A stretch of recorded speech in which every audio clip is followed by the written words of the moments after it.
તો આજે તો આપણે જવાનું હતું આપણા ભાઈબંધની ફોર વ્હીલ લેવા. તો બધાને જય શ્રી રામ મિત્રો. તો આજે આપણે જવાનું છે આપણા ભાઈબંધની ફોર વ્હીલ લેવા. પછી આપણે આપણી મેનારાણી લઈને નીકળી ગયા અને આવી ગયા એટીએમે પૈસા ઉપાડવા અને અંદર વયા ગયા.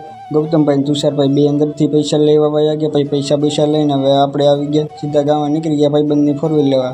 રસ્તામાં આપણે ચા પીવા ઉપર ગયા. તમે જોઈ લો આપણા ગૌતમભાઈ અને તુષારભાઈ કેવા મજાના ચા પીવે. અને પછી થોડીક વારમાં આપણે નાનો એવો ડેમ આવ્યો હતો. અહીંયા હવે આપણા ગૌતમભાઈ ત્યાં નાહવાનો વિચાર કરતા હતા. પછી એને આપણે નાહવા ન દીધા અને પાછા આપણે નીકળી ગયા આપણા ફોર વ્હીલ લેવાના. રસ્તામાં પંખા આવી ગયા પણ આ પંખા ચાલુ હોય પણ ક્યાંય સ્વિચ ક્યાંય ખબર જ નહોતી.